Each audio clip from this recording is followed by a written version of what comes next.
एक निवेदन रहेगा मेरे भाई बहन, कर सको तो यदि आपके घर में आपके अपनी जरूरतों से अधिक बाल बच्चों की पाल परवरिश, पढ़ाई लिखाई, उनके शादी ब्याह आदि खर्चों के अतिरिक्त कुछ धन पैसा बचता हो जिसकी जरूरत नहीं है, तो तिजोरियों में बंद मत रखना। आपके बगल में कोई गरीब सनातन हिंदू परिवार है तो सहायता करो, आप सक्षम हो तो। बात वही, जो 10 कुओं का पानी बेकार बह रहा है ना, उसको मोड़ दिया जाए, सूखे कुएं में डाल दिया जाए, समस्या का हल हो गया। बोल सांझे दरबार की। बोले श्रीमद् भागवत जी महापुराण की। अंत में आए सहदेव। प्रभु ने पूछा तुमने क्या देखा? सहदेव ने बताया कि प्रभु जो मैंने देखा वो तो सबसे ही बड़ा अचंभा था, बस शुक्र मनाइए कि मैं जिंदा आ गया। महाआश्चर्य। क्या देखा? बोले ऊंचे पर्वत के नीचे से पगडंडी रास्ता, मैं जा रहा था रास्ते से, उतने में जैसे कोई बम फूटा हो, कोई विस्फोट हुआ हो। मैंने ऊपर देखा, जहां से आवाज आई तो पर्वत के सिरे पे बड़ी सी चट्टान, मनोटनो वजन की, खबर नहीं कैसे, वो तो मालूम नहीं, लेकिन वो टूट करके लुढ़कती हुई सीधी मेरी ओर धड़ाधड़ करती हुई। बड़े बड़े वृक्ष आए रास्ते में, सबको तोड़ती कुचलती हुई, इतनी भारी वो चट्टान। और मुझे लगा कि अब तो मौत सामने है। प्राण सबको प्यारे होते हैं। सरपट भागा, सहदेव कहते हैं, और भागते भागते मैं इतनी दूर निकल आया था कि अब वो चट्टान गिरती हुई मुझसे बहुत पीछे रह गई थी। लेकिन जब थोड़ा पगडंडी से ऊपर रही, 10, 50, 100 फुट, तो पहाड़ी के उस सिरे से टकराई और जिधर मैं खड़ा था मेरी ओर को घूमी। अब मुझे लगा कि अब तो भागने का भी समय नहीं। तो मैं तो बैठ गया सिर पकड़ के, आंखें बंद करके कि तो मरना है। लेकिन एक पल बीता, 2, 4, जब आध घंटा हो गया, चट्टान सिर पे लगी नहीं, तो और वो धड़ाधड़ का शब्द भी बंद, तो मैंने डरते डरते आंख खोली कि चट्टान गई कहां। जो आंख खोली मैंने देखा कि मुझसे 2-4 फीट ऊपर एक सूखी घास का तिनका, और उस तिनके से आकर के अटक गई, रुक गई वो बड़ी सी चट्टान। ये क्या अचंभा था। बड़े बड़े वृक्ष नहीं रोक पाए और उस सूखे तिनके से रुक गई वो चट्टान। कृष्ण बोले सहदेव, वो गिरती हुई चट्टान, वो कलयुग के मनुष्य का मन। बोल सांचे दरबार की। पाप के खड्डे में दिन दिन गिरता हुआ निरंतर कलयुगी मनुष्य का मन। नहीं रोक पाओगे इसका पाप के गर्त में गिरना। बड़े से बड़े उपाय कर लो, वो बड़े बड़े वृक्ष क्या हैं, वो 4 धाम की यात्रा है, वो बड़े बड़े उद्यापन, बड़े बड़े भंडारे, बड़े बड़े दान पुण्य कर लो, पाप में गिरता हुआ मन नहीं रोक पाओगे। ये रुकेगा तो एक छोटे से उपाय से। सूखा घास का तिनका क्या है, सुन लेना। हरिर नाम हरिर नाम हरिर नाम केवलम, मुफ्त का साधन है। और शायद तभी हम विश्वास नहीं करते। जो बारंबार कहा जाता है ना, कीर्तन में ताली बजाओ मेरी बहनों, साथ में गाओ, भगवान का नाम है, प्रभु का नाम है, गिरते हुए मन को यही रोकेगा।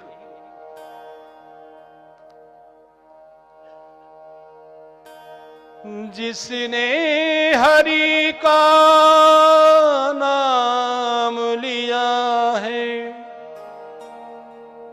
वो तर गया भव से पार। भज ले तू नारायण का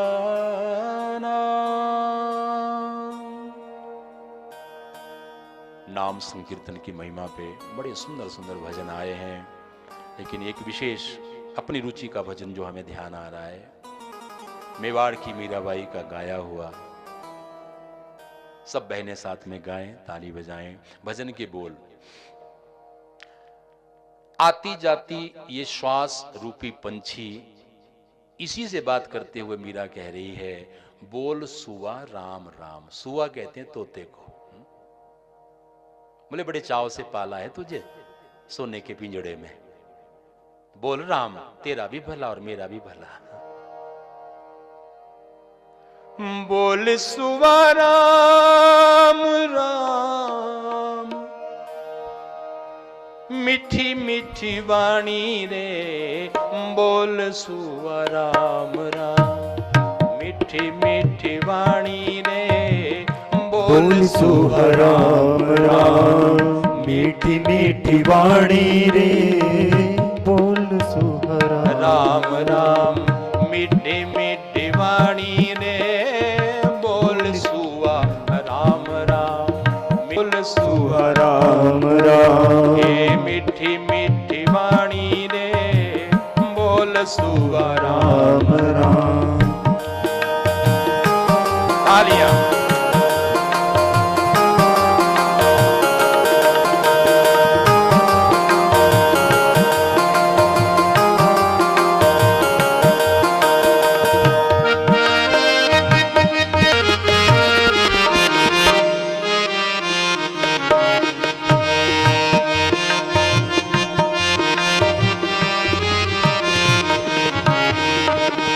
सोने के ही तार सुआ पिंजरो बनाऊं रे, सोने के तार सुहा पिंजरो बनाऊं रे, पिंजरे में मोतियारी झालरी लगाऊं रे, पिंजरे में मोतियारी झलरी लगाऊं रे, बोल सुआ राम राम, बोल सुआ राम राम, बोल सुआ राम राम, बोल सुआ राम राम, मीठी मीठी वाणी रे, बोल सुआ राम राम, मीठी मीठी वाणी रे, बोल सुआ राम राम।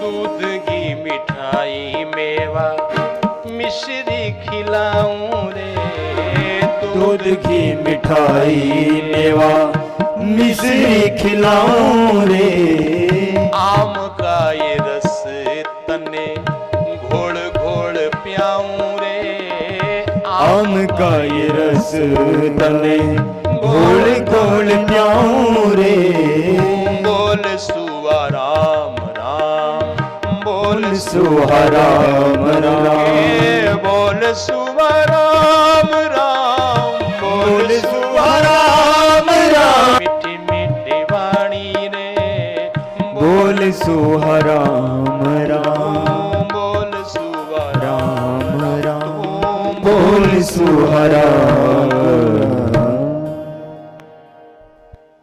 पैरा रे माही थारे पैंजनी पहनाऊं रे, मीरा गिरधारी शरणी जाई सुख पाऊं रे, तू बोल सुआ राम राम।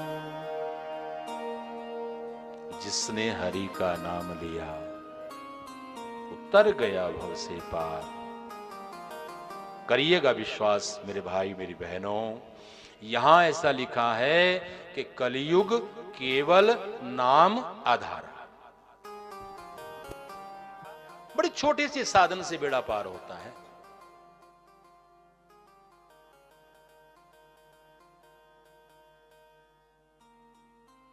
हरे नाम हरे नाम हरे नाम केवलम।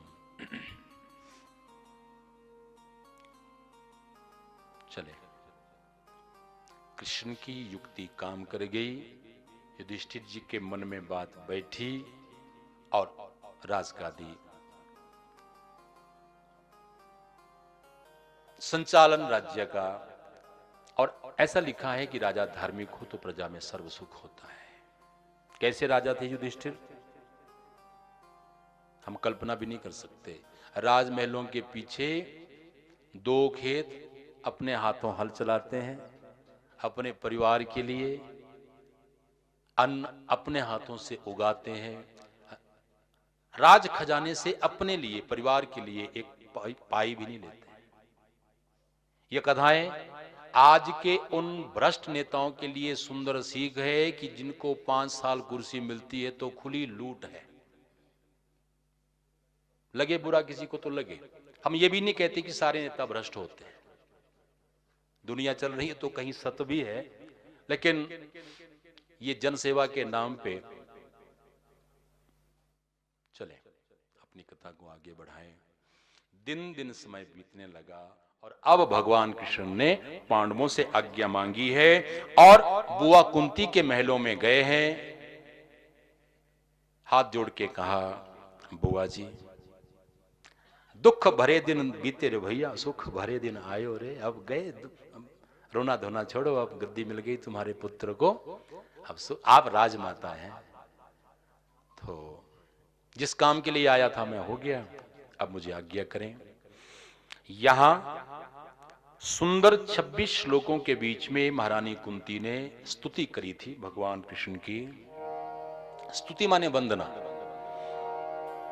कृष्णाय वासुदेवाय देवकी नंदनाय च नंद गोप कुमाराय गोविंदाय नमो नमः।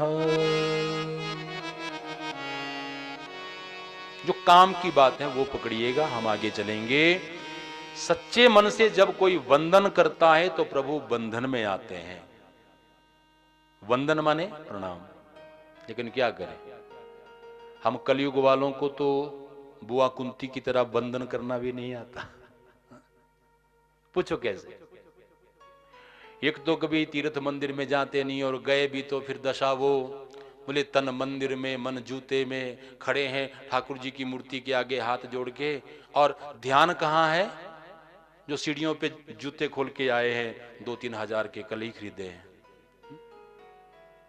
भगवान का ध्यान कहाँ हो रहा है? मत्था जरूर टेक रहे हैं लेकिन ध्यान तो जूते का है। और मानो भगवान भी कह रहे हैं कि जूता चाहिए, जा जी भर के मिलेंगे इस जन्म में भी, अगले जन्म में भी, अपनों से भी परायों से भी। तू थक जाएगा, जूते ही मिलेंगे, खा जूते। मन मतंगा माने ना तन मंदिर में, मन जूते में। एक काम करना मेरे भाई बहनों, चले एक वाक्य में प्रणाम का तरीका सीख लेना। प्रणाम किया कैसे जाता है? दायां बायां दोनों हाथ वक्ष छाती के हृदय के सामने, पीठ सीधी, गर्दन सीधी, आंखें बंद, और दोनों हथेलियों को परस्पर थोड़ा दबाव देते हुए, ढीला नहीं छोड़ना है। अगला काम क्या करना है? इस जीवन में जो कुछ अपनी जानकारी में पाप हुए हैं, चाहते ना चाहते हुए, ठीक, उन खोटे कर्मों की याद करनी है, स्मृति। ठाकुर जी से निवेदन प्रार्थना करनी है, मैं पापी हूं प्रभु। अब पापों को याद करने से क्या होता है? ये चंचल मन जो बंदर की तरह उछल कूद करता रहता है, एक पल भी कहीं ठहरता नहीं है, तो इस हरामी को नरकों का भय सताने लगता है और इसकी धमा चौकड़ी बंद हो जाती है 2-4 पल के लिए। इस तरह से प्रणाम करो।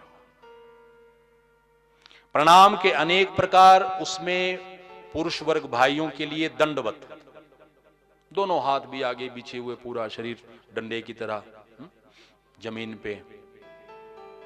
और नारी जाति हमारी बहनों के लिए दंडवत प्रणाम निषेध है। यहां साष्टांग प्रणाम आया है। साष्टांग कैसे? जैसे दोनों हथेलियों का पिछला भाग, कोहनियां जमीन पे हैं, घुटने आपके जमीन पे लगे हैं, माथा जमीन पे, नाक जमीन को छू रहा है, बस उस तरह से झुकना है। दंडवत नहीं करना है। दंडवत पुरुषों के लिए। लेकिन एक बात है, दंडवत करता ही कौन है?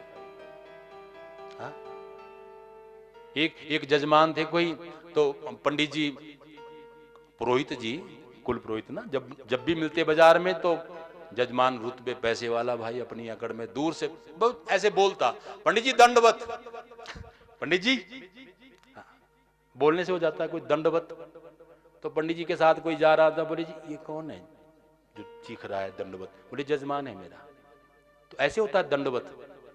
तो पंडित जी भी तेज थे, बोले डंडे की तरह खड़ा तो है, ये दंडवत है, झुक बिल्कुल नहीं रहा। हाँ तो ये दंडवत है, वत माने तरह, डंडे की तरह तो खड़ा है। अकिंचन भाव, पूर्ण समर्पण। बोलिए बांके बिहारी लाल की जय। चलें, 1 घंटा समय हमारे पास बच रहा है। थक तो नहीं गई हमारी बहनें? अभी आरती के लिए 1 घंटे का हम घड़ी पे नजर दे रहे हैं तो 3 बज रहे हैं। थक गए हो तो जबरदस्ती कोई नहीं, यही आरती बोल देंगे अभी। जिधर के वोट ज्यादा होंगे सरकार उनकी बनने वाली है। तो धर्म नाम कोई जबरदस्ती का भी नहीं है कि जबरदस्ती हम सुनाई जाएं, आपको थकावट हो रही हो बता दीजिएगा, ठीक। आगे की कथाओं में हम बढ़ें उससे पहले एक छोटी सी बात जो ध्यान में आ रही है, ये ध्यान हमें नहीं आ रहा कि कहाँ की बात है, लेकिन कहीं कथा सत्संग की ही बात है। एक बहन आई और पूछने लगी, पंडित जी मैंने बहुत भागवत सुनी कई जगह, मेरे मायके में भी हुई, मेरे ससुराल में भी हुई, फलां रिश्तेदारी में भी हुई,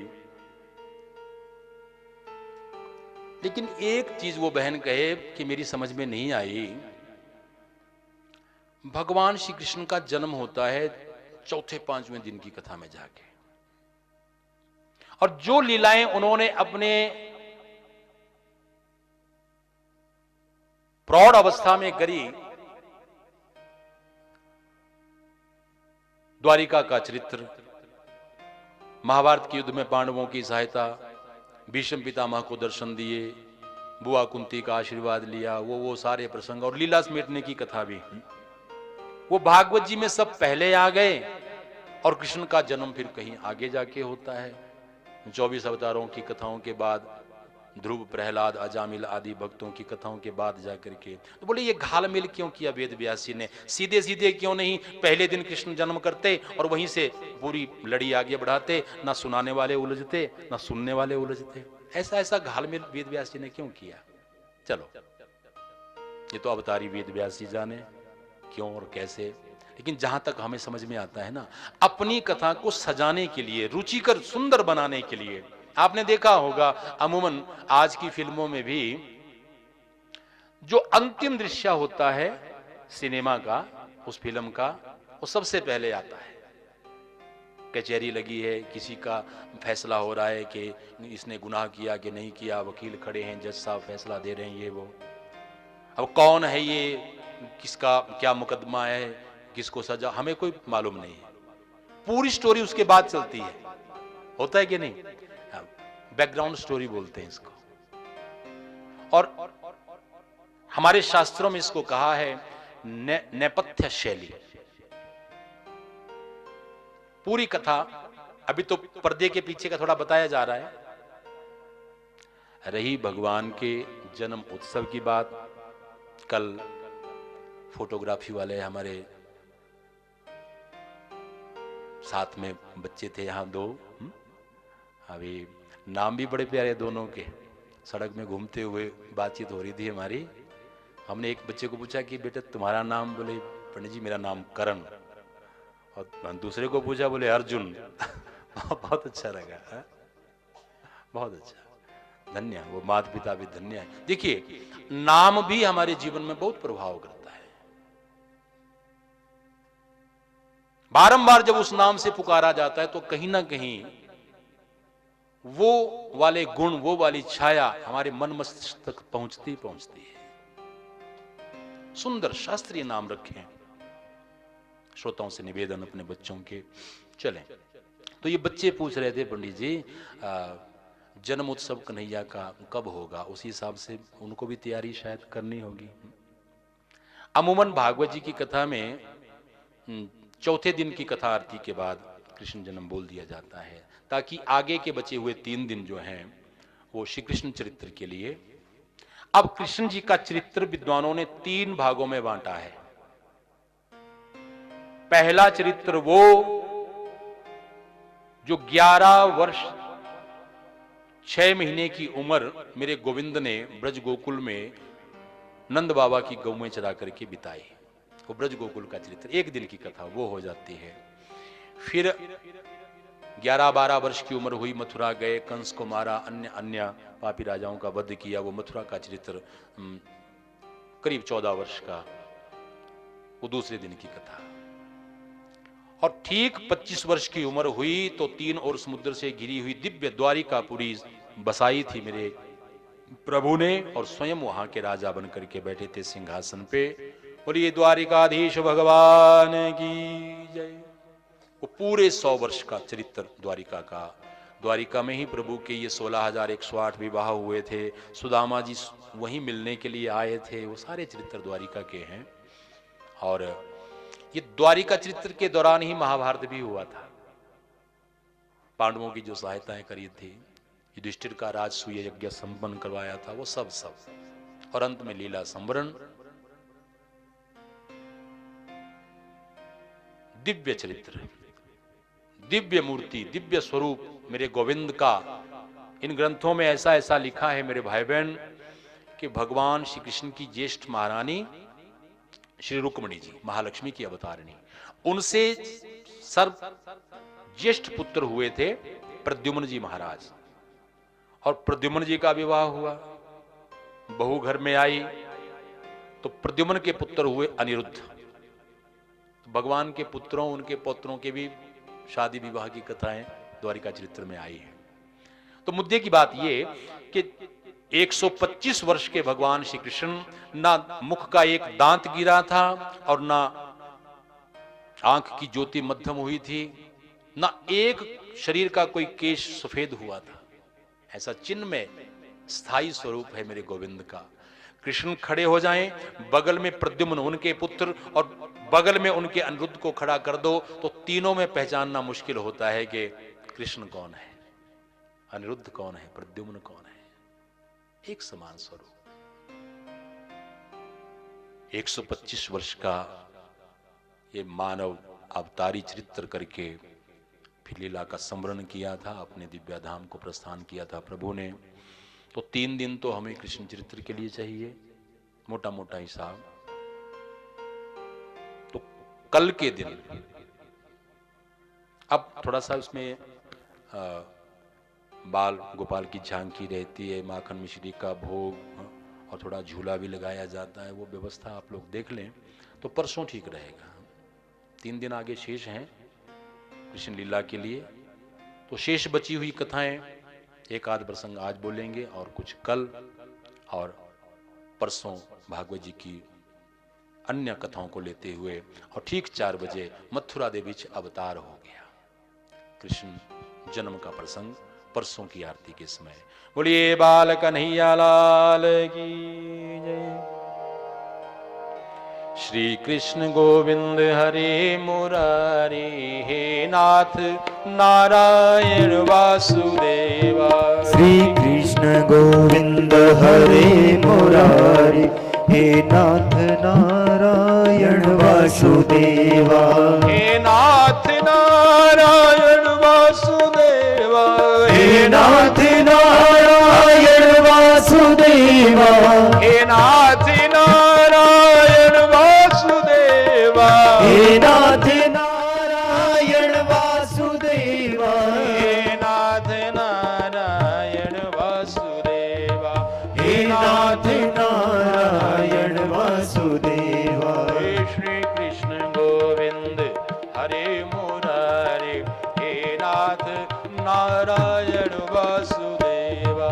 श्री कृष्ण गोविंद हरे मुरारी, हे नाथ नारायण वासुदेवा। हे नाथ नारायण वासुदेवा। हे नाथ नारायण वासुदेवा। ऐसे ही जैसे आपकी कथा हो रही है, कहीं कथा भागवत जी की चल रही थी तो पंडित जी हमारी ही तरह बारंबार कह रहे थे कि बहनों ताली बजाओ, कीर्तन गाओ, लेकिन खबर नहीं क्यों, जैसे यहाँ भी हम देख रहे हैं ना, जितने लोग बैठे हैं उसी हिसाब से ताली की आवाज हम तक तो पहुंच ही नहीं रही। मतलब हाँ, कंजूसी कर रहे हैं आप लोग ताली बजाने में।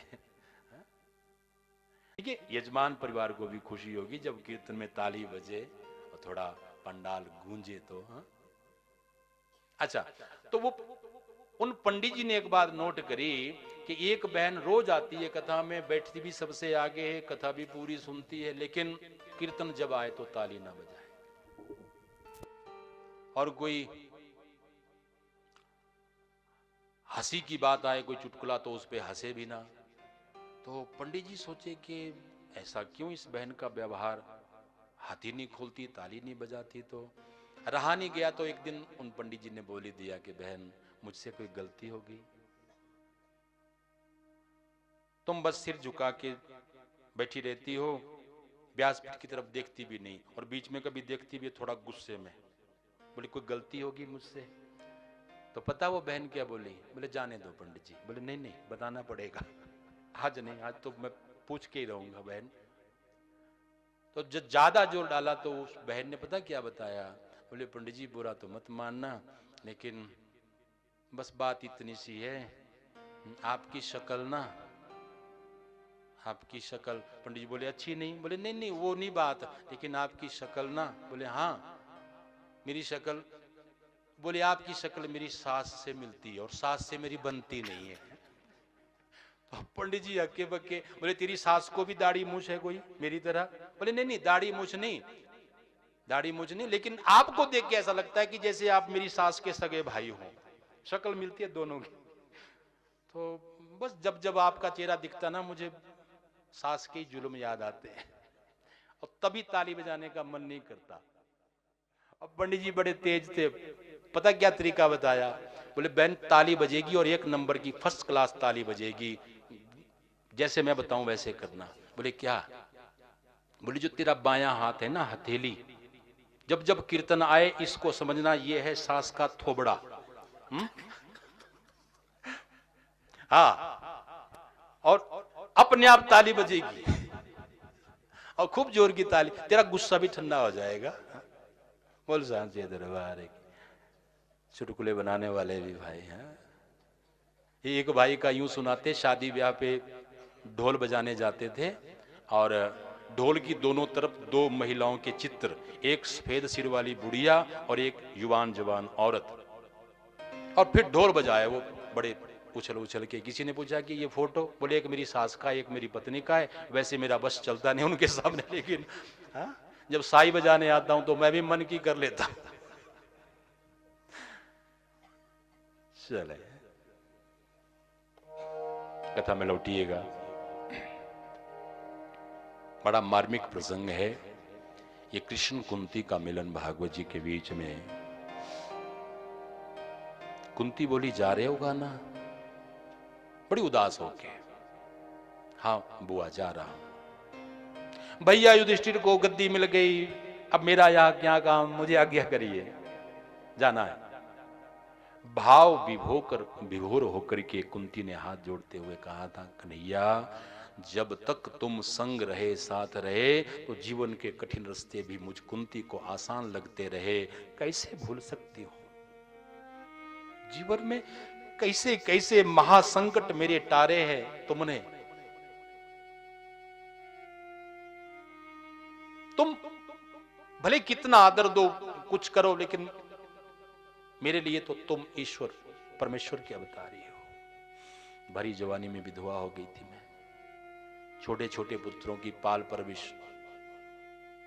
पीहर ससुराल से ठोकरें, कदम कदम पे आपने ही रक्षा करी मेरी और मेरे पुत्रों की। एक बात कहे मेरे भाई बहन, धन्य है महारानी कुंती। नहीं तो होता पता क्या है, आमतौर पर जो देखा जाता है ना, दुख मिटा, सुख आया और दुनिया भगवान को भूल गई।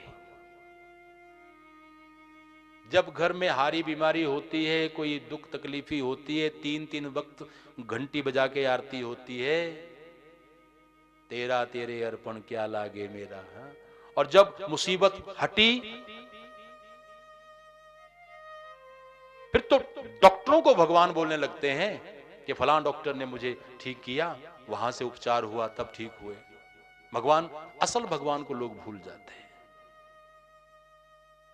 एक बात का ध्यान रखना मेरे भाई बहन, ठीक है बीमारी में सहायता करी, मुसीबत के समय भाई उपचार किया, हमें चंगा किया, तो डॉक्टर भी भगवान का ही रूप है, तुझ में राम मुझ में राम उस अनुसार। लेकिन डॉक्टर ही भगवान है ऐसा नहीं, डॉक्टर भी भगवान है इस बात को हम मानते हैं, लेकिन डॉक्टर ही भगवान है। यदि ऐसा होता तो हमारी आपकी उम्र बढ़ाने से पहले डॉक्टर अपनी करता 500 साल, जो कि नहीं हो पाती। डॉक्टर भगवान होता तो डॉक्टर के घर से अर्थियां ना निकलती। ये तो जितनी जिसकी आयु श्वास श्वास रूप में लिखी होती उतनी प्राणी भोगता है। बोलिए बांके बिहारी लाल की। यहां कुंती ने प्रार्थना करी थी, प्रभु मत जाइए, राजपाट और सुख देने को कहा जो कृष्ण विधाता ने, भगवन मुझको दुख चाहिए मांगा कुंती माता ने। सुनी सुनाई कथा आप सबों की। दोनों हाथों से आंचल दुपट्टा फैला दिया और आंचल पसार करके कुंती ने कहा था, जा रहे हो तो एक काम करते जाओ कन्हैया, एक वरदान मुझे ऐसा देते जाओ, मैं नित सवेरे नींद से जगूं तो मेरे महल की चौखट पे द्वार पे एक नई मुसीबत एक नया दुख प्रतीक्षा में खड़ा हो, मेरी झोली दुखों से भरते जाओ।